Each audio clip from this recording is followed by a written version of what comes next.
Welcome to episode 3 of Kesa this one time, okay? I bought myself a cheap $20 omnidirectional lavalier microphone, so you're going to hear dogs barking and neighbors working on projects on this Sunday, day 592 of self-isolation, April 18th, 2020. This is my mountain climbing squirrel, Harold. This is my cat's playhouse outdoors. I turned my outdoor patio into a catio so that my darling cats could not bring in mice to my bed, because that didn't sound like fun. Cats are real cuddly, but mice are not, especially when they're dead.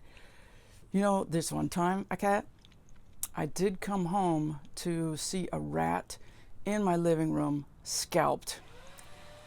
I don't know where the scalp went. They can get through. There's fencing all around and the mice can get through, but fortunately it's been a very, very rare occasion. Many people ask me about the Beat It solo and playing Beat It, and there's a lot to say about Beat It, so this might even be 2 episodes. I don't know if I can carve it all up into 10 minutes. My first memory of Beat It was pretty magical. I was setting up for rehearsal with my cover band in San Diego, a cover band called Pearl, P-U-R-L, which has some meaning that I didn't know then. I looked it up a few times and did not retain it. Good name? Probably not. Wasn't my band. Anyway, we were setting up for rehearsal and we had the radio on and Beat It came on and we all heard it for the first time. And when Eddie Van Halen's solo came up, we all stopped and our jaws hit the floor. As you might agree, it's one of his baddest solos ever. And especially for a pop tune, to have such a wild, creative, innovative solo in a pop tune was just remarkable. I proceeded to go home after the rehearsal. Of course, I bought it. At that time, you couldn't just download stuff. So I actually got I think it was a cassette at that time, 1984 maybe? I think CDs were just starting to come out. So I got a hold of it, and I put it on my Marantz cassette deck that would slow music down. And before digital, when you have analog tape and you slow it down, the pitch also changes. So if you take it down a fourth, you're going to have to transpose. If you take it down an octave, you don't have to transpose, but it can get pretty muddy, all those notes down an octave, especially lower strings. So I tried to learn that solo, and at that time he had very new techniques, tapping and extreme whammy bar dives, harmonics, is just beautiful. And I didn't have a clue. I learned part of it and then I would give up, and then it was always knocking at the door, and my band wanted to play it. So I think after failing 3 whole times, I finally got it. I got it, and that bought me a house. 16 bars bought me a house. So perseverance, my dear people. I remember playing that solo in my cover band, and I used to love to play it, and the way it felt was just supreme. One of the better cover solos I've ever taken on. In fact, in cover band music, if I don't like the solo, I am not going to cover it. But that one, I was proud to cover it. When I got the audition for Michael Jackson, I thought he might find this useful. I got a call from Musicians Institute referral service. And I went to school there in 1978, graduated in the spring 1979, moved back to San Diego, where I was from, and then moved back to LA in 1984. So I came home to 3 messages on my cassette answering machine in 1984. And the first one was, "Jennifer, this is Musicians Referral Service, and you got to get back to me. I got an audition for you." And not long after, there was another one that was a little more hyper, saying, "Where are you at? I've got a great audition for you. Call me back right away."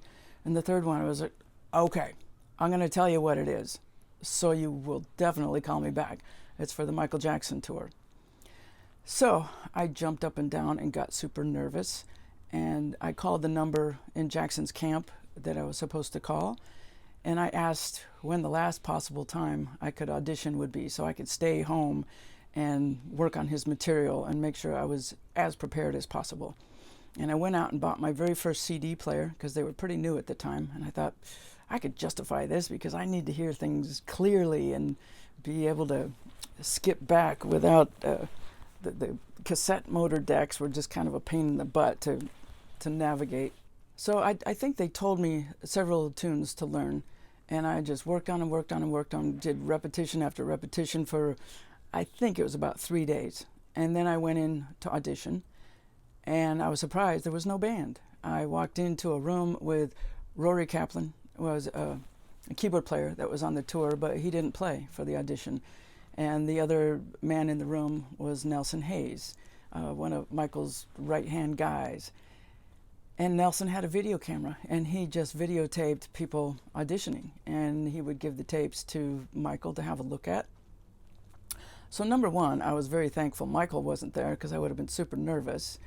And honestly, not having a band was kind of cool, because at that time I was in 5 different bands in LA, original bands, and in every band I had plenty of solo spots. I think in part because Van Halen had made the guitar solo a cappella without the band a thing.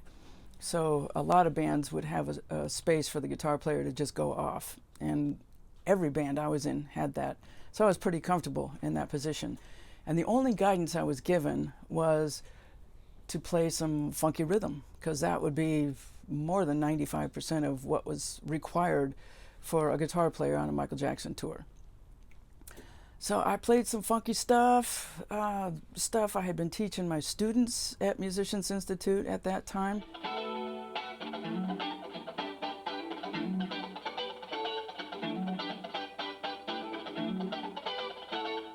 And then I started doing the Giant Steps tapping solo. That was a thing I did for John Coltrane's Giant Steps, doing tapping over the jazz changes. Because I had recorded that for a demo for my first CD.